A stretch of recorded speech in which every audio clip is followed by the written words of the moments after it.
The world believes Logan is long dead, buried with the sins of his past. But legends don't rot easily, especially ones born of adamantium and pain. In the frozen outskirts of Canada, a man wakes from a nightmare, screaming Jean's name. His body heals slower now, scars lingering like memories that won't fade. Logan lives in isolation, hunting to survive, hiding from the world. Every step hurts. Every breath reminds him he should be gone. Yet fate has never respected his wishes. A storm is coming, and it knows his name. Far south, mutant children disappear from refugee camps without a trace. Governments deny it, corporations smile, and graves stay empty. A shadow organization called Helix Dominion rises quietly. They harvest mutant DNA, perfecting something far worse than sentinels. Their goal is simple: create immortality by breaking Logan's curse. They need the source, not the story. Drones sweep forests, scanning for impossible healing factors. One machine locks onto an old, familiar signature. Logan senses them before he sees them. The forest goes quiet, animals fleeing like ghosts. Metal birds descend, red eyes burning through the snow. Logan's claws slide out with effort, not instinct. The fight is brutal, messy, and slow. He wins, but collapses afterward, bleeding longer than he should. Among the wreckage, he finds a tracker embedded in his flesh. Someone knows he's alive, and they are not afraid of him. A young woman finds Logan before the cold claims him. Her name is Rhea, and she heals by stealing pain. She feels decades of suffering flood her veins when she touches him. She almost lets go, but doesn't.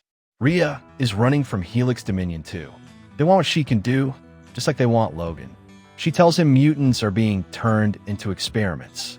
Logan listens silently, rage simmering beneath the fatigue. Logan refuses to be a hero again. He says the world made its choices long ago. Rhea doesn't argue. She shows him proof instead. Footage of children restrained, screaming, cut open. Logan turns away, jaw clenched, eyes wet. He recognizes the rooms, the tools, the smell of fear. It's Weapon X all over again. He doesn't say yes. He just starts walking south. The journey is slow, filled with ambushes and memories. Logan's healing fails him at the worst moments. Every wound takes longer. Every fight costs more. Rhea becomes his anchor, forcing him to rest. She asks about the X-Men, about hope. Logan tells her hope gets people killed. Still, at night, he dreams of Charles, of voices begging him not to stop. He wakes angrier than before. Helix Dominion unleashes their answer to Logan, Warden X, a clone, perfected, emotionless, endlessly regenerating. It wears Logan's face, but none of his soul. Their first clash levels an entire ghost town. Steel screams against steel as claws meet claws. Logan barely escapes, shattered and bleeding. He realizes the truth with horror. They've improved him, and they made him disposable. Logan and Rhea seek an old ally in Mexico. Caliban lives underground, weaker but wiser. He confirms the worst. Helix has dozens of prototypes, each one more brutal than the last. Caliban warns Logan his healing factor is collapsing. Time is finally winning. Logan laughs bitterly at the irony. Immortality stolen from him at the finish line. But he isn't done yet. The trio infiltrates a Helix transport convoy. Inside, they find mutant prisoners sedated and stacked. Children, families, forgotten heroes. Rhea frees them while Logan holds the line. Bullets tear through him, bones cracking loudly. He keeps standing through sheer defiance. The convoy explodes into fire and screams. Mutants scatter into the night.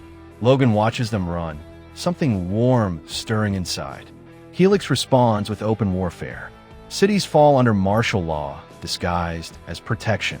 Mutants are blamed, hunted, erased. Logan becomes a whispered name again. A warning, a promise, a myth reborn. He attacks Helix facilities across borders. Each victory costs him more blood than the last. Rhea begs him to slow down. Logan says some things are worth dying for. Warden X hunts Logan relentlessly. It learns from every encounter, adapting faster each time. It mocks Logan with memories stolen from his DNA. Jean, Charles, Laura.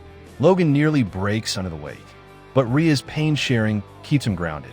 She shows him his suffering has meaning, that scars can guide instead of haunt. For the first time, Logan believes her. They discover Helix's central base buried beneath a ruined city. It's protected by soldiers, machines, and mutant sentries. Logan knows this is the end of the road. He records a message, just in case. Not for the world, but for mutants yet to be born. He tells them they're not mistakes.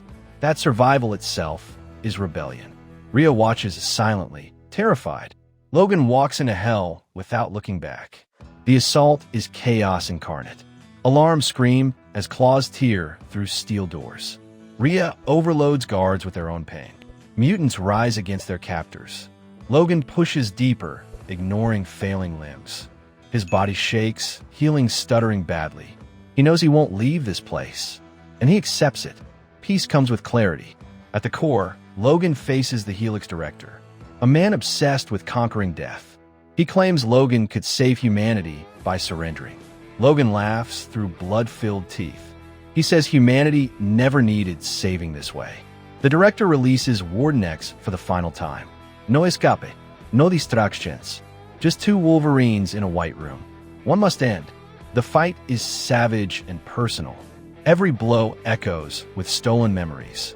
Warden X heals instantly. Logan does not. Still, Logan fights smarter, not harder. He uses experience, not strength.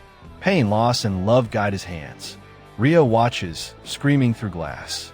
Logan lures the clone into the reactor chamber and locks it from inside. Radiation floods the room, tearing at both bodies. Warden X regenerates endlessly, trapped in agony. Logan's healing finally stops. For the first time, wounds stay open. He smiles softly, relieved.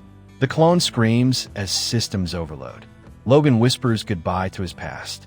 The reactor detonates in blinding light. Helix Dominion dies with it. Rhea survives, thrown clear by the blast. She crawls from the ruins, broken but alive. Mutants emerge from hiding, stunned by freedom. Helix's secrets leak to the world. Public outrage ignites overnight. The truth can no longer be buried. Logan's body is never found. Only melted metal and ashes remain. The legend grows stronger. Months later, mutant sanctuaries rise worldwide.